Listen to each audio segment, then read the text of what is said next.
नाथ समारंभां नाथयामुनमध्यमाम् अस्मदाचार्यपर्यन्तां वन्दे गुरुपरम्पराम् श्रीमत्काश्यपदुग्धवारिधिविदुं वेदान्तविद्वद्वरम् श्रीरामानुजयोगिपुङ्गवगुणाध्यानेन सन्मार्गदम् श्रीनारायणयोगिपादविनुतं ख्यातं गुणैरुत्तमै विश्वक्सेन गुरुत्तमं बुधवरं वन्दे मुदा सान्वयम्। श्री लक्ष्मी नारायण भगवान की जय। सबको प्यार भरा नमस्कार। दोस्तों, आज हम गजेंद्र मोक्ष की कथा के बारे में चर्चा करेंगे। तो गजेंद्र मोक्ष श्रीमद् भागवत महापुराण के अंतर्गत आता है। यहाँ पे हम लोग हाथी, जो एक भगवान का भक्त है, उसकी चरित्र के बारे में चर्चा करते हैं। तो भागवत में वेदव्यास भगवान ने इस कथा का वर्णन किया है। तो कथा इस प्रकार आती है कि एक जंगल में एक हाथी रहता था।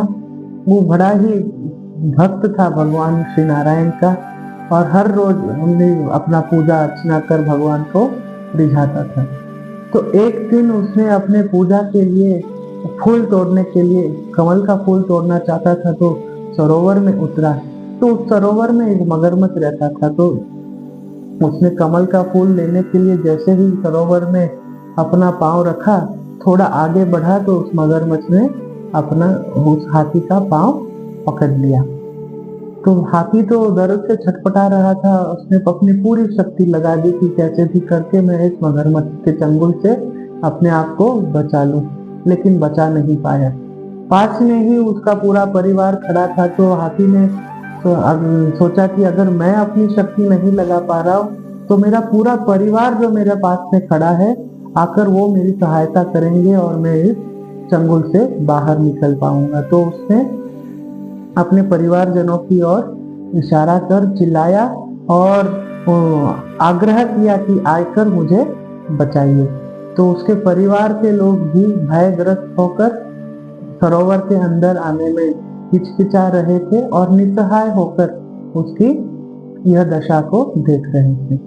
तो अंत में उसने सब कुछ हार कर भगवान श्री नारायण की शरण ली, और ऐसे उसने पुकारा भगवान को कि भगवान तुरंत दौड़ते हुए गरुड़ के ऊपर आ गए। जैसे ही भगवान आए, तो भगवान ने अपना सुदर्शन चक्र पे चलाया और उस मगरमच्छ का गला काट दिया। फिर उसने गजेंद्र ने भगवान नारायण की स्तुति कर उनका धन्यवाद किया और अपनी आयु संपन्न कर वैकुंठ को गया।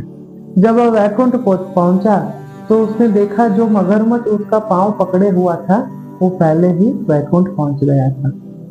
तो उसने भगवान से सवाल किया, भगवान, इसने तो अपने भक्त को सताया, आपने इसका उद्धार कर इसको वैकुंठ धाम क्यों दिया?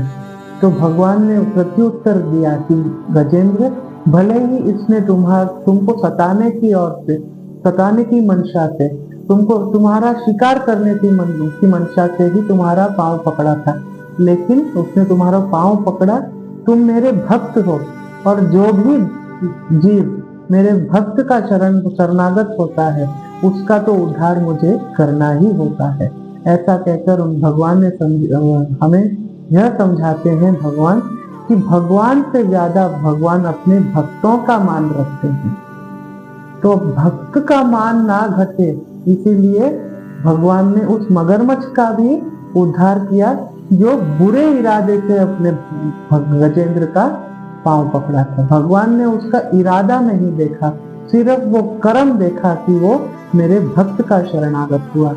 अगर एक बार हम भागवत शरणागत हो जाते हैं, तो भगवान निश्चित तौर से ही हमें हमारा उद्धार कर ही देते हैं। तो यह कथा थी गजेंद्र मोक्ष की। अगर हम आज के जमाने में यह गजेंद्र मोक्ष का विश्लेषण करें, तो यह इस प्रकार आता है। जो हाथी है गजेंद्र, वो जीवात्मा है, और जो सरोवर है कमल पुष्पों का सरोवर, वह यह संसार है, और जो मगरमच्छ है, यह संसार के अंदर जो बुराइयां हैं वो उसको दर्शाता है। हम लोग कमल के पुष्प जैसे जो ऊपर सजावट होती है सरोवर में कमल के पुष्पों की, उसकी सुंदरता को देख के हम लोग सरोवर में चले जाते हैं, जैसे हाथी चला गया था। लेकिन इस संसार की जो बुराइयां हैं अंदर, जो हम षड विकार हैं, काम, क्रोध, मद, मत्सर, लोभ आदि जो षड विकार हैं, वो उस मगरमच्छ की तरह हमारा इंतजार करते हैं। और जैसे हम इस संसार रूपी दलदल में, इस सरोवर में घुसते हैं, वो हमारा शिकार करने के लिए तुरंत ही आ जाते हैं।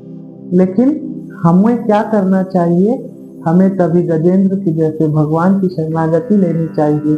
और जैसे जैसे भगवान गजेंद्र की पुकार पर आ गए, निश्चित तौर से हमारे पुकार पर भी भगवान आकर हमारा उद्धार करेंगे ही। तो यह थी कथा गजेंद्र मोक्ष की। तो गजेंद्र मोक्ष की जो मुख्य दो पात्र हैं वो है हाथी और मगरमच्छ। उनके पूर्व जन्म की कथा इस प्रकार है।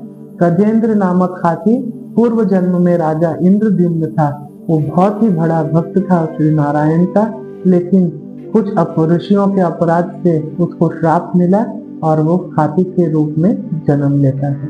वैसे ही जो मगरमच्छ था वो गंधर्व राजकुमार था। उसने भी ऋषियों का अपराध किया और श्राप ग्रसित होकर मगरमच्छ का रूप लेते हैं। दोनों ही भगवान के भक्त थे, इसीलिए भगवान ने आकर उनका उद्धार किया। तो यह गजेंद्र मोक्ष का स्तोत्र हमें श्रीमद् भागवत महापुराण से मिलता है। इसकी प्रतियां गीता प्रेस ने निकाली है गजेंद्र मोक्ष स्तोत्र के नाम से।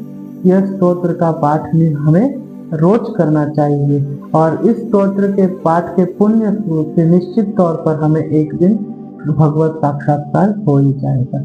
मंगलम कौशलेंद्राय महनीय गुणात्मने चक्रवर्ती तनूजाय सार्वभौमाय मंगलम। श्री लक्ष्मी नारायण भगवान की जय। सबको प्यार भरा धन्यवाद।